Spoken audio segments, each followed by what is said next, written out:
Hello and welcome back to the Tech Girl podcast. I'm your host, Gertrude.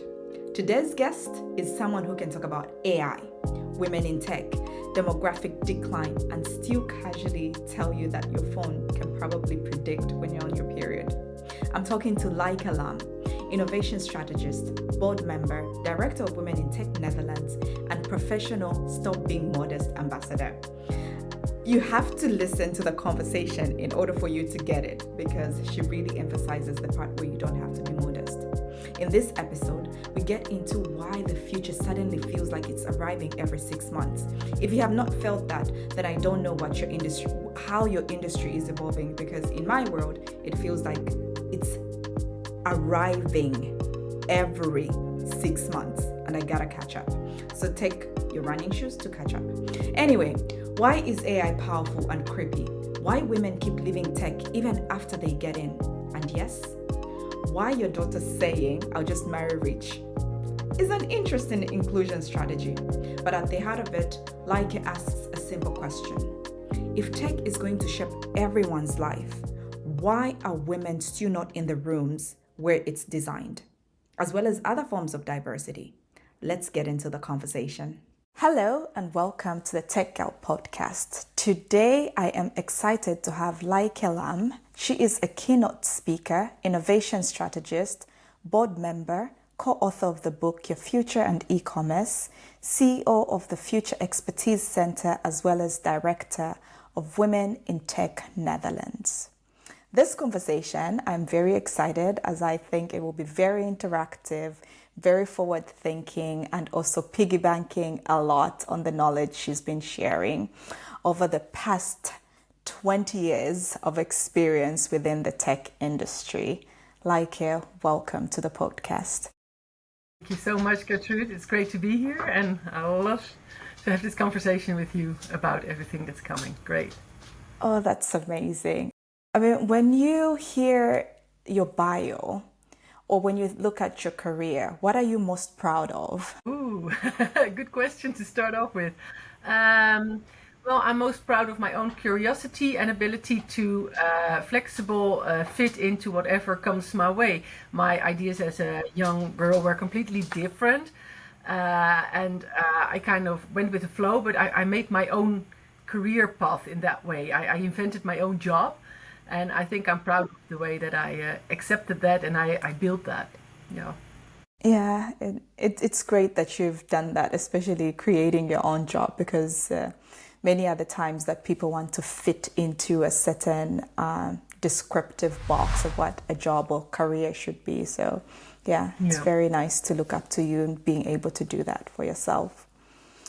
Before we get into the many questions that I have piggybacking on your many conversations, I was wondering, when I looked at your LinkedIn, you had talked about, you specifically highlighted your interest in talking about autism and problems related to the future of women and gender-related issues.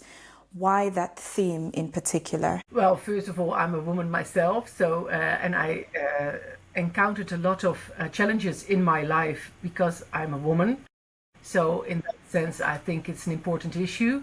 And also because I have 4 children, 3 of them are women or girls.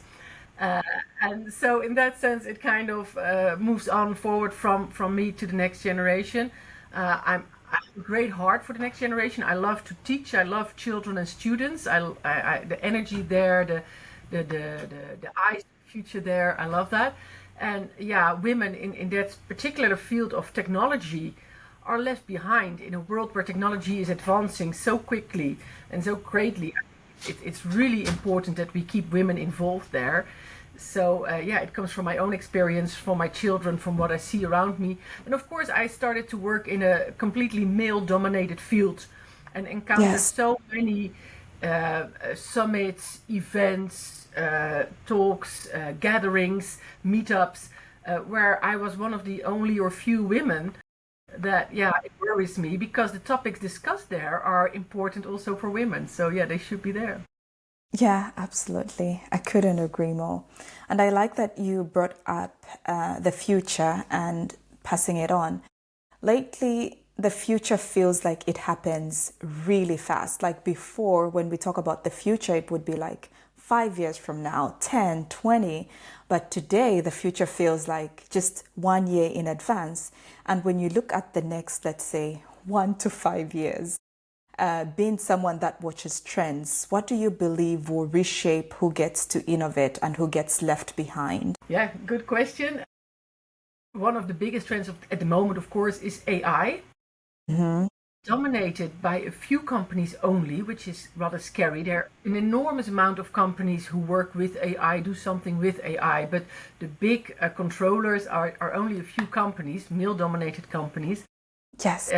When I look into the future, I see that if you're not aware of what AI is, what it can do, and it's not even about completely being able to work with it or to completely know everything about it, but the awareness of what it can do, the risks that are there, I think that's important to not be left behind, that you know what's coming and that you are warned and that you are prepared and that you are in this loop, because a lot of it is changing in the world because of AI.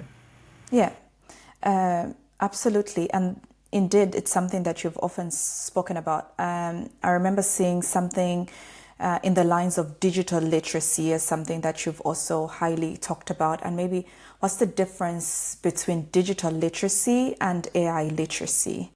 Or should they go hand in hand? Well, looking at quantum, what's coming up, I think it's a broader issue, so it goes hand in hand. Digital literacy is, of course, more, in my opinion, more the past, where we are now working with computers, being able to handle certain digital things, companies being able to digitalize in that sense. Awareness of AI goes beyond that. Exactly. It's also an awareness of the risks of people interfering in your life, where digitalization is more an enhancement of your practical efficiency. AI is really getting into your personal space. The best example that I can give, and I give that a lot to audiences that I have, especially for women, that's why I also find it important for women to be aware of that, is that with voice recognition, for example, an AI on your phone or now on your computer can hear, just by the sound of my voice, if I'm having my period or not. Is it? I haven't heard of that one. Yeah, once a month our voice is a little bit lower, just a little bit. And opera Okay. singers know that. If you're a professional singer, you probably know that. A man cannot hear that. But when I say good morning, Siri, there immediately goes an app to my husband that says chocolate, flowers, shut up. So, and that's, of course, yeah, it's a funny example, but it's also very scary, because when I walk into my work or to my friends, to my enemies, to whatever, and I say good morning, and they can hear if I'm having my period, if I'm pregnant, if I'm ill, we saw it with COVID also. You have voice detection. Well, that's just a little example of how invasive it is in your privacy. Even Yeah. if you're not on it, you cannot Yeah. dive. We had with the digitalization, we had digit divers who said, "I'm not going to be online. I'm not going to post my picture online." Now with all the governments, you cannot escape digitalization. Even my parents, who are 80 years and older, need to have their picture uploaded for their passports or for their whatever. So you're all over the internet. There's no escape. And when they can just hear your voice when you just speak, and it has those consequences, I think it's important that people are aware. You don't need to lie awake at night. You don't have to be scared. You have to be aware of it, and we have to talk about it as a society, how we deal with the privacy issues around that. Yeah, and first, nice noting of that, because many other times where most women are not even aware of what effects their menstrual cycle has on them, both psychologically and emotionally, even in terms of how productive they can be. So that's a good one to take note of. Now, if you imagine there's people that are, of course, at the forefront of digital literacy, and they have been able to get on that. But then there are some that were not even on that bandwagon, and today there's AI. If you were to advise such a person, what steps would you say they should take tomorrow in order to just have some level of awareness. Educate yourself. We have the big advantage in this time and age that we have YouTubes for everything. There's so much to learn online, but it starts with curiosity and openness and willingness to learn and willingness to adapt and willingness to change. We see here in the educational system in the Netherlands, I can only speak about the Netherlands, of course, but we see so many teachers who still use the digital board like it's an old whiteboard, just writing on it and not willing to learn the new features. And of course, not every new feature, digital feature, is an enhancement, is an improvement in that sense. But yeah, if you're teaching in front of a class, you should be aware of the possibilities that the digital world gives you. And the same goes for companies. We see especially, but not exclusively, but especially with elderly people who are close to their pension.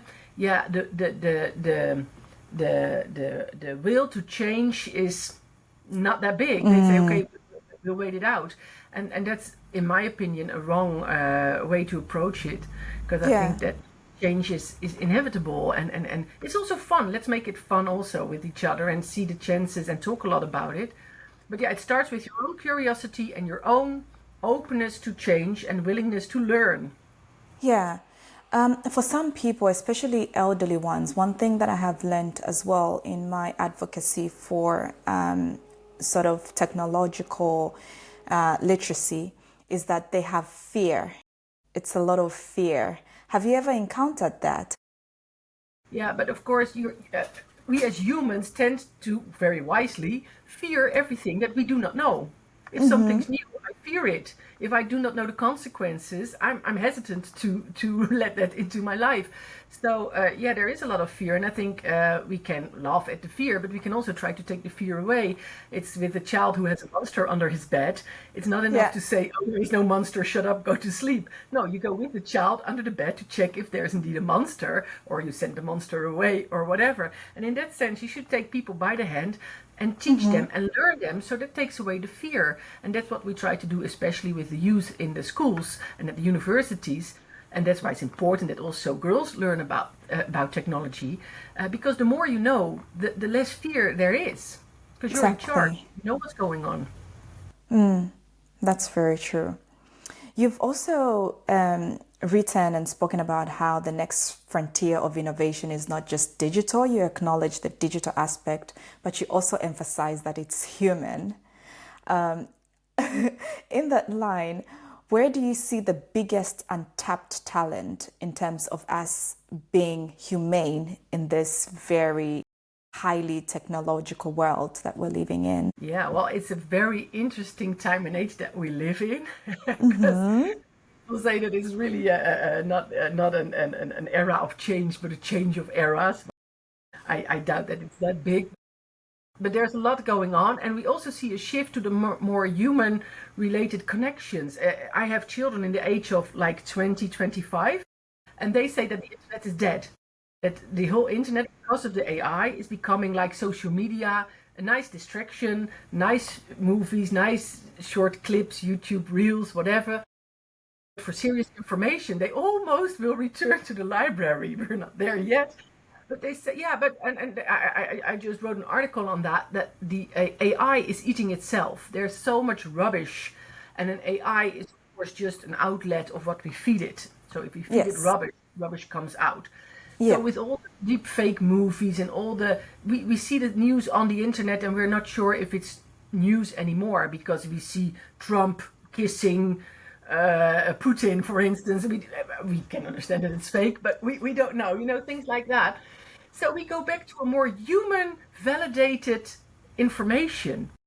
Yes. So I also think that, for instance, the role of editors and news outlets becomes so important, because that's where it starts. We want news to be authentic and to be believable. Yes. So yeah, it gives a complete shift in where we're going in the future, and it becomes a more human-centered society in that sense, because it's like a second track next to that explosive AI development that we're seeing, that we want to go back to human. And we also see that, for instance, with robotics in the healthcare.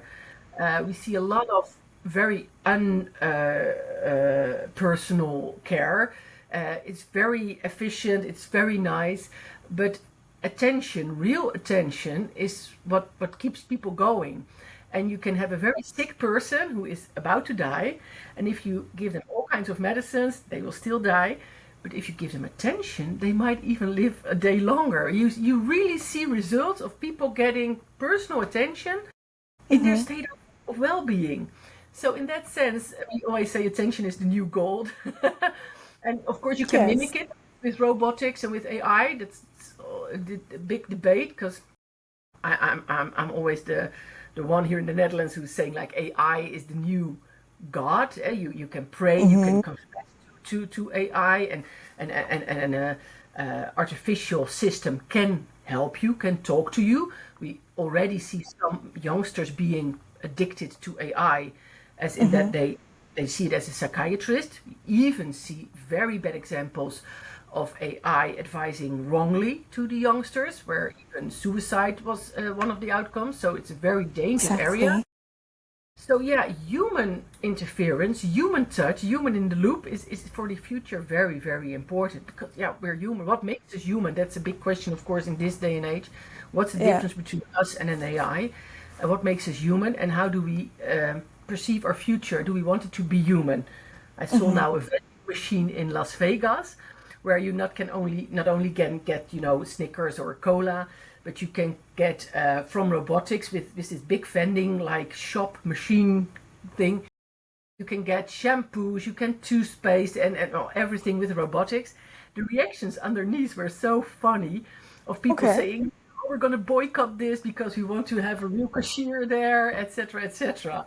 And that's funny. It's a big discussion, because when you look at China, there's nothing new there. They already have very impersonal shops, etc. But it's a big discussion, and I feel that the second track next to that very advanced technology will be the human. Yeah, absolutely. I would like to linger on that a little bit more, because not that I want this question to be political, but it somewhat touches on European politics, especially where the case has been in elderly care. Especially in Germany, I've heard some of these being outspoken, and in Sweden, where I'm based as well, where most of that work is taken by not so many native people. And there's been a push that, okay, once we sort out the immigration crisis, we would have robots taking those kinds of jobs. Have you also heard some of those conversations, and what are your thoughts around that? Of course, only if you're free to talk about that. Yeah, well, I can talk about that, and I think it's more a human centered issue than a political centered issue, in that sense that we in the Netherlands also have a health infarct, as we say. We have a very graying society with very few young people to carry the care of all the elderly people. We have shortages in medical personnel. We have shortages in elderly houses, etc., etc. So yeah, indeed, we try to fix that with labor from abroad. And in the meantime, we have a big technology boost trying to solve that problem in the sense of making work easier. But it's one of the business or areas where you see that technology cannot solve everything. There are a lot of great technologies to turn elderly people in their bed. But nothing works as good as just a person doing it, helping somebody to sit down, or going to the toilet, or eating, or drinking. We're far from a robot who is feeding you. The robots are there technically, but the implementation in the real life, etc., is not there. And like I said before, human attention is so important that if that's somebody from the land itself, or a laborer from other countries, the fact that there's a human at your bed is very important still. So yeah, I see that we're trying to shift to technology, and it's important. It can help us, and it should help us. So on the other hand, I also see a lot of challenges coming with that. We've seen that with digitalization, and we see it also with AI. It promises a lot of efficiency, but it also brings a lot of work. When I look Yes. at my father's life, when he just had his paper cards with his person, I have LinkedIn. It's not that I Mm-hmm. have 3 extra days off because I have a digital computer here. I'm working just as hard as my father is. So that's also a weird outflow of the digitalization and also of the AI. Will it make our life really easier, or will it make our life more filled and more complex? And that's a big question, actually. We've even spoke to doctors with AI systems, and the AI systems were implemented to take away all the standard questions and the standard issues, the simple issues, so that the doctor would have more time to do the difficult conversations, whatever. A lot of these doctors complained because they said our day was fun because we had a very tough conversation with somebody dying, and then we had somebody Exactly. with a broken toenail or whatever. And now that's taken away from us, and instead of free time or extra time, we just have to do back to back difficult conversations. So we come home exhausted. And yeah, that's a good example to say, yeah, is it really helping us to make life easier or not? So yeah, I believe in the human in the loop very much. It can help Absolutely. us, the AI, but we should be careful. Yeah, I agree with that. And also you really pointed out the privatization, the privacy issue when it comes to AI, which is very important, as well as accountability. That can also be a challenge whenever something goes wrong. Who is accountable, and who answers to that? Okay, women in tech, something that I am very, very happy about as a global movement. How did you get into advocating for women? Yeah, well, thank you so much for this question. Yeah, Women in Tech is a global organization with 60 chapters worldwide. We had the 60th chapter in Kazakhstan just this month. We have our own rather autonomous chapter here in the Netherlands. All the chapters do their own things, but they're all connected, of course, to global.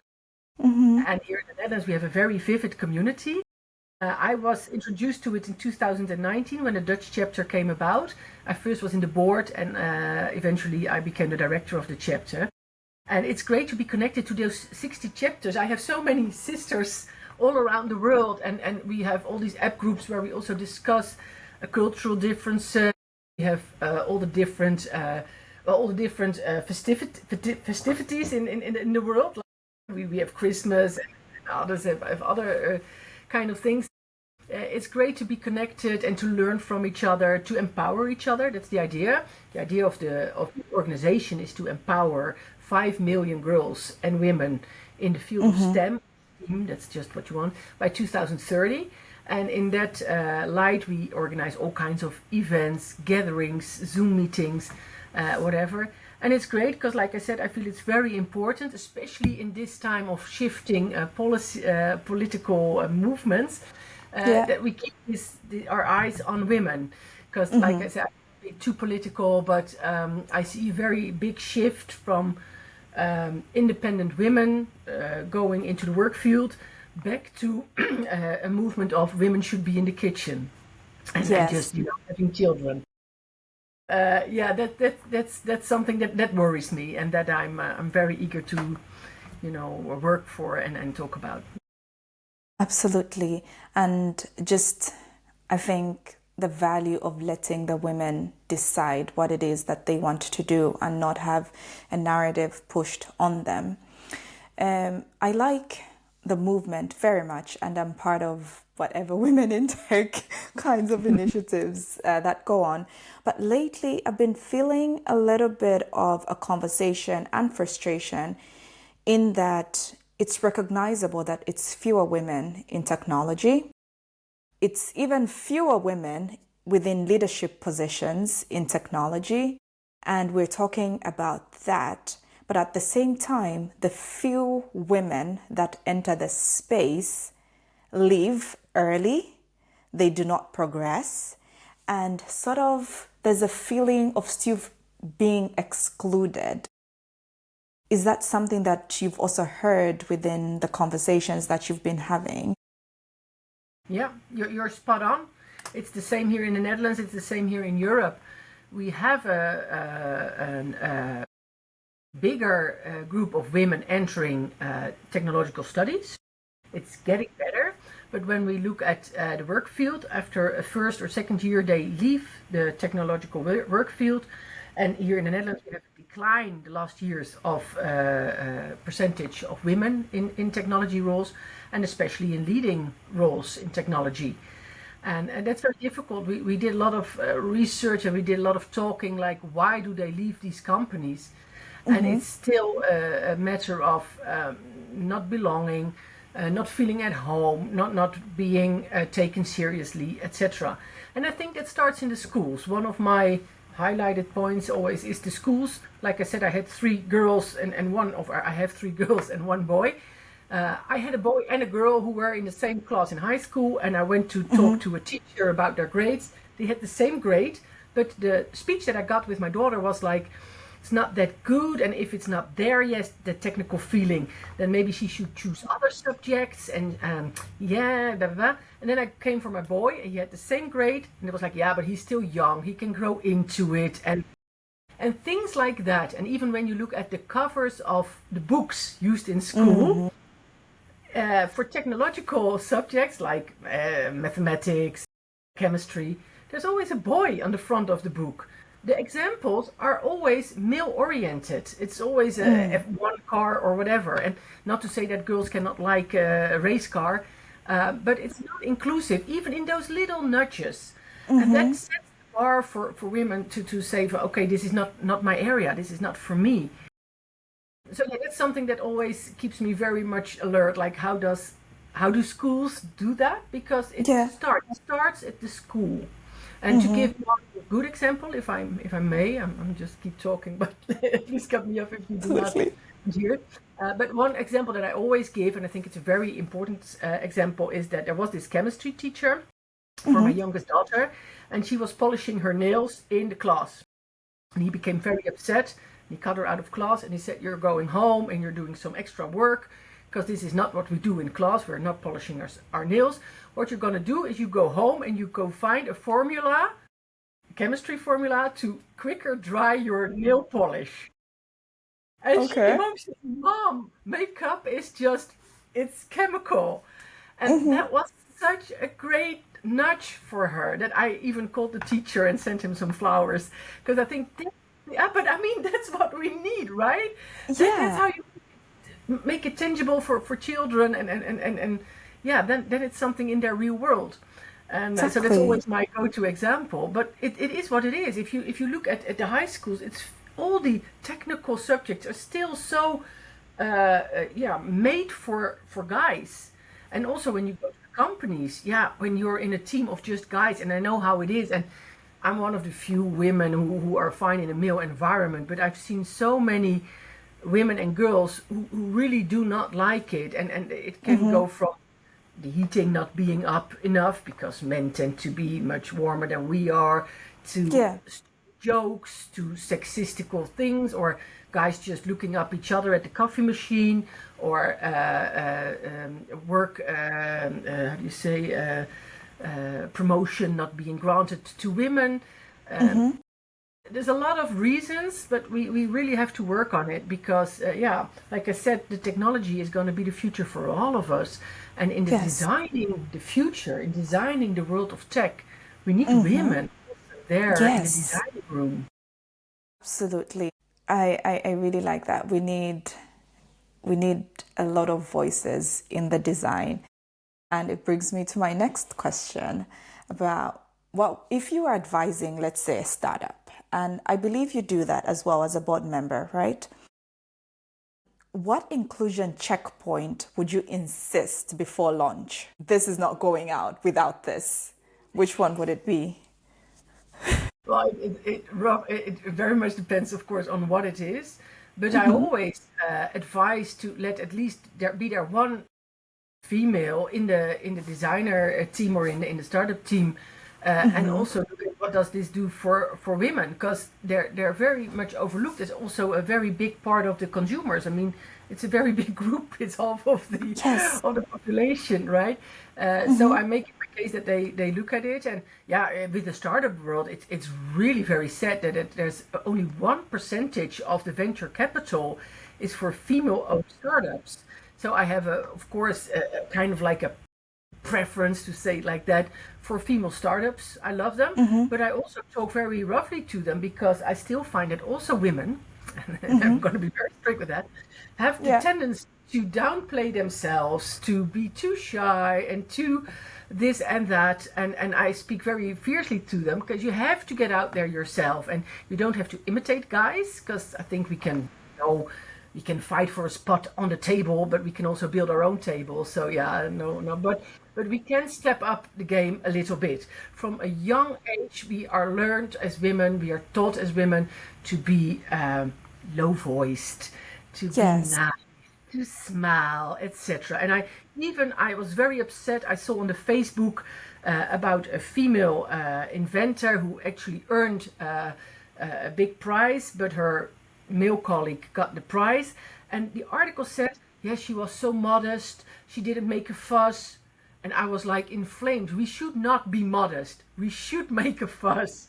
We should stand up. It's not a good quality to be modest. It's not a good quality to not take credit for what you've done. That's not a good quality. But we get it taught as children, as a girl, you don't scream. As a girl, you smile. As a girl, you etc. So that's something that I discuss a lot with the startups that I talk to, especially the female ones, but also the male. Of course, we also try to, get them on board. We're not against men, absolutely not. We love men, but we just want some mutual understanding on how we were brought up, what our background is, and what that means for how we interact with investors or with the audience or whatever.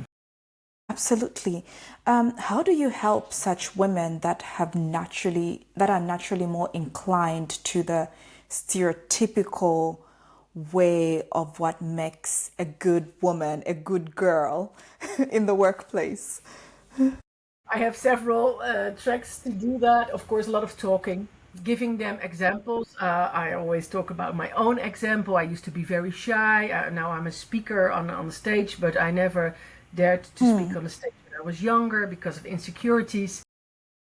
We're also very much physical driven, like how do we look, how do we come across. Yeah. Male don't have that. I have boys who were in unwashed shirts, half open, asking for $500,000 funding, whereas girls are always like, oh, is my hair okay before I ask funding, like that. So I give them those examples, but I also love to give keynotes about strong females from the past, because that's also a thing, that's also a fear now with AI. Strong women are not described in history as much as men. So there is less known about them. So even AI fed less information about very strong women. So when you ask AI, there almost were no strong women in the past, but there were very strong women. And those examples I love to give. So I have a very, funny keynote about the strong female leaders of the world who had all kinds of lovers that they killed or let fight against each other or whatever. But it gives a sense to young girls or young women, like there are role models, and not only those, but also real role models. I don't know, Lieke Lamb is of course a big role model. Grace Hopper, we all know Ada Lovelace. Luckily we had this great movie about the 3 NASA women. Yes, Hidden Figures. Hidden Figures. Go watch Hidden Figures. Please go watch it, because it pinpoints all the problems that we had to fight. And I cannot speak for that, because there were, of course, black women, so they had an extra hurdle in that sense. But the way we as women see a lot of the same kind of like things nowadays in another shape and form of not being taken seriously. And that's such a waste, because we could not have gone to the moon without them. And people don't seem to realize that. And AI and history wants to erase their names. And we should be for those names. We should keep those names alive. So that's what I try to do. I give shy women or women with uncertainty issues, I give them examples. I give them role models. As Women in Tech, we give them role models. We have a role model program also where we talk to each other. We have meetups. In the Netherlands, we have our Women in Tech chapter in the Netherlands is actually very diverse in the sense that there's only like 2 real Dutch women in the group, and the rest is all expats. So we jokingly said it's Women in Tech, but it's also women in the strange country, the Netherlands. But it's fun because you see those girls getting strength from the others. Finding somebody who has the same hurdles or the same problems as you have, it gives you strength very much. Yeah. So in that sense, in all kinds of little areas, I try to help. And of course, I try a lot. I try to talk to the government, have a little bit of influence there through my keynote, boardrooms, etc., etc. But yeah. Absolutely. And it's really nice that you are pushing for that level of inclusivity within the government as well, because whether we like it or not, we cannot function as a society without them and their influence and all those kinds of things. But when you work with governments, is there a particular pattern that you've noticed that tells where the future of society is going and if we're ready for that future? Yeah, it depends on which area you're looking at, of course, but specifically on technology and women. I must say that since the global idea of diversity and inclusion is going a bit down, it used to be very a hot topic, etc. I'm disappointed in some people who were very much doing advocacy for women, and now we're like, oh yeah, but it's not in the regulations of the company anymore, so we don't do it. But I'm also surprised by a lot of people who say, even if it's not in the regulations, of course we try to be inclusive, of course we try to be diverse. And I also see, especially with the government, that there are a lot of people who are really blunt and unaware. I don't believe that there are really a lot of, there are some, but there are not a lot of men who go out of their beds in the morning and say, I'm out to get the women in this world and I'll keep them small and I want to be this big guy. No, it's a system where they are built into themselves. So I even try to open their eyes in that sense to what is changing. And like I said, I'm a little bit worried now of where the world is going with the new anti-diversity feelings, especially if you look at the United States. We're very much here influenced by the United States. We have a lot of United States companies here which had these big diversity programs, and now under the new government, of course, it's all being brought down, which in a sense is healthy. I mean, we as women should be able to do it without help, but we had such a lot of space, how do you say, such a lot of setback that a little help The was gap very was huge. the gap was very big indeed. So we could use a little bit of help there. But we should be able to do it ourselves. We should not be pampered in that sense. There should not be discrimination in a positive sense to that male feel exclusive. I mean, I have, like I said, I love males. I have a husband, I have a son. I also want them to find their place in the world and not be set aside because of a woman. But it should be more leveled up and more straight up, and that's something that is a long way yet, because it's a big system, a lot of influences, a lot of political influences. Like I said, we're dealing with a population decline in the future. We deal with a graying society, so there's a lot of pressure on women once again to reproduce and to give birth. As long as we're not letting robots doing that, it's up to us. So, I mean, I loved having children. I have 4 children myself, but I do not want to be pushed upon me to have children, you know? Yeah. And I see that pressure growing and growing, and that's something that I'm very aware of, and I keep my eyes on. That, like I said, I'm from a generation where we were pushed to work, which isn't good in that sense as well, because how do you say that, emancipation in itself is worked great, and I'm glad that I have a job, but to say that my life is much easier than my mother's, I don't know. I now have to do and the children and the house care and the work and all the really care. So there's still a lot of regulations there that could be better.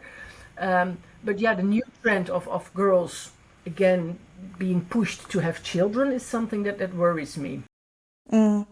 Definitely. For me, what worries me in and around this topic is just I feel even if I would want to have children, I feel like this like more. I have a son, like more children. It feels like the society does not really. It's not built to support more childbearing because the minute you step off the ladder, even though they say that the ladder doesn't exist, I believe it still exists. It's just different.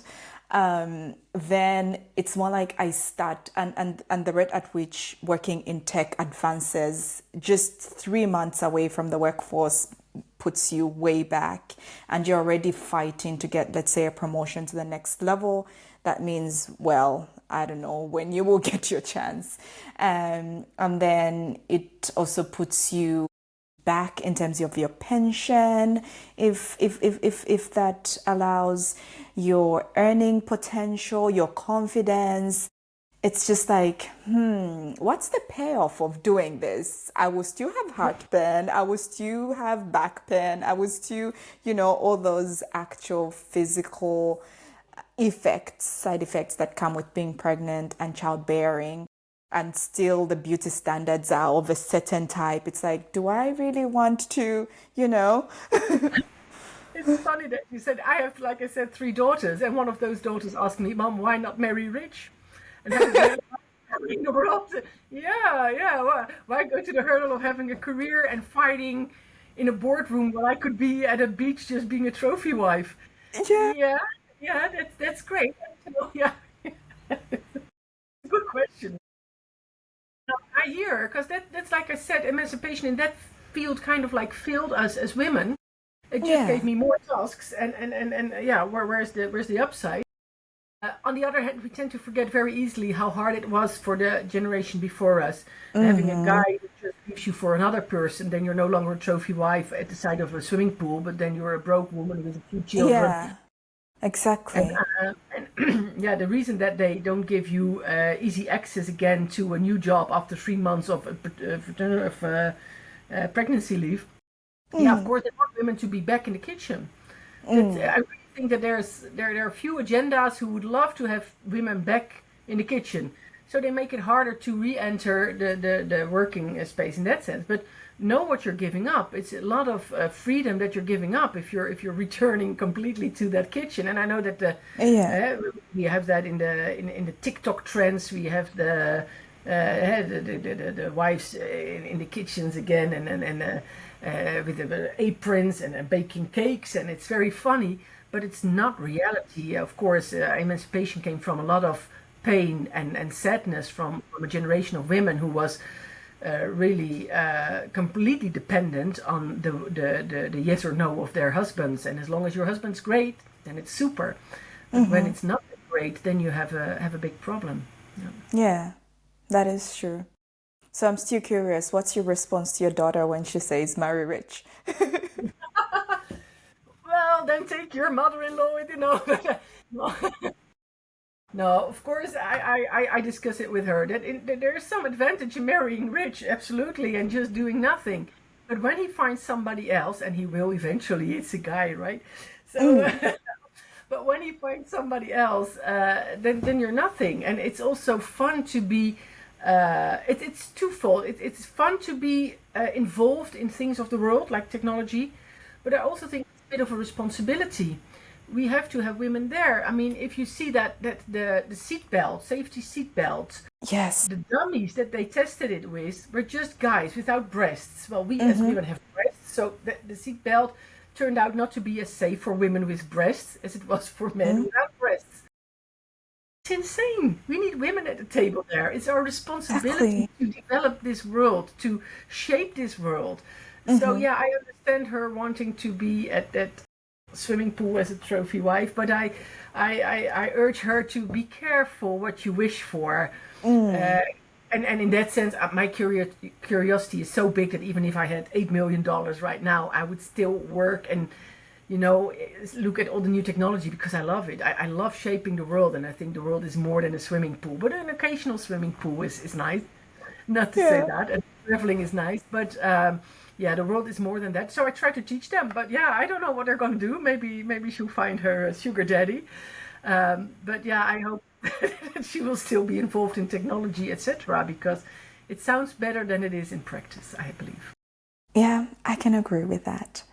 I'd like to do a bit of a lightning round with you, just to see some of the things and where we can have fun with it. What innovation can't you live without? What innovation can I not live without? The digitalization of music, to have music available everywhere. That's really important for me. Yeah, a radio, a CD player, Spotify, whatever. But the fact that we don't need an orchestra or somebody real present, but we have that digitally with us all the time, everywhere, is amazing for me. Yeah. Oh, nice. What trend do you think is a nah? Not so nice, you mean? Yeah, what trend is nah? Yeah, I hate the deepfake trend, all those stupid movies on the internet. I think it's fun as a little distraction of real life, but yeah, it gives so much AI slop and internet rubbish that it fills our heads with nonsense. Yeah. What would you say to especially young people as someone that's invested in education that do not see going to school as a good investment of their time and energy? Sorry, your connection was a little bit off. I didn't get the question completely. Okay. What would I say to young people? I said, what would you say to young people that feel that education is not a good investment of their time and energy? Yeah, well, educate yourself anyways. It's a big discussion at the moment. And of course, sorry. It's okay. Of course, it's always been the question. The things that you learn are changing. I don't have to learn geography of the Netherlands anymore that much because I have Google Earth or whatever, Google Maps, etc. It doesn't mean that it's not fun to know a little bit what is where. And there is so much wisdom and so much nice things to learn. You're not only learning to know, you're also learning to develop yourself and your own thinking patterns. So please keep learning, even though you find it a bad investment. But of course, when you start at a university or a school, be very aware of what you are learning. Are you learning? What's the intention of your learning? Is it to develop yourself, to develop your brains, to develop your way of thinking, or is it to assure that you will have a job? If it's the latter, then you should be very aware of what you're going to study, because not every study will grant you the ability of a job in the future. Yeah. So then maybe work experience is more important, or experience with AI or whatever. So you should choose your field very wisely. But no, learning is never out of fashion. Never. I agree. Yeah, my final question for you, and it touches on what you just said when it comes to learning, and that is, and creating a career. What would you say the future of work looks like, and how should a young person be curating their career? Very good question. Well, the future of work will be very diverse. You will not have one job your whole life. So you need to be flexible. You need to be curious. You have to be open to change. And you have to be very wise in what are your strengths, but also what are your enjoyments? What do you like? You only have one life. Your job is so that you can live. Your life is not so that you can have a job. And of course, there's a little bit, like I already mentioned, a responsibility to build the world. We're building the world together. So don't be on your bed waiting for others to build the world. Get out and build it with us. But it should be fun. So find a field that engages you, that you enjoy, and where the people around you are fun. And then build it together. But take an initiative and be on the front. And don't be too passive, like others have to do it for me and I'm waiting here. And When you have a company with not so many nice people, find the nice people and make it work around you. Build a new group of nice people and build your own future in that sense. And don't let yourself be chased away. Don't be too modest. Don't be too insecure. But build, if it's your world, it's your life, it's your future. Build it, shape it. Design the world to your needs, and you can do more than you want. You don't have to wait for elderly generations to build it for you. It's an empty canvas in that sense, and of course there are a lot of colors already there, and a lot of people already tried to fill that canvas, but your canvas is empty. You can build it, and you have to wisely use all the colors that other people already made in the past, but make it a great canvas. Well, thank you. That's really nice. Well, thank you so much for coming on the podcast. I'm so happy about the conversation that we've had. So many key takeaways for me, though, if I could just leave with one sentence, is to not be modest. I've heard that so many times. Where can people find you and what's next for you? Oh, what's next for me? Well, no, I just keep doing my keynotes, a lot of Dutch television. I love to educate people. I love to educate the young generation. And you can find me on the LinkedIn, Lieke Lamb. You can find me on the Instagram. I'm a little bit more personal there. Find me on the X, wherever. And when you ever have questions, never hesitate to contact. Not me, but also not the most important people in the world. Be blunt, don't be modest. Just speak out.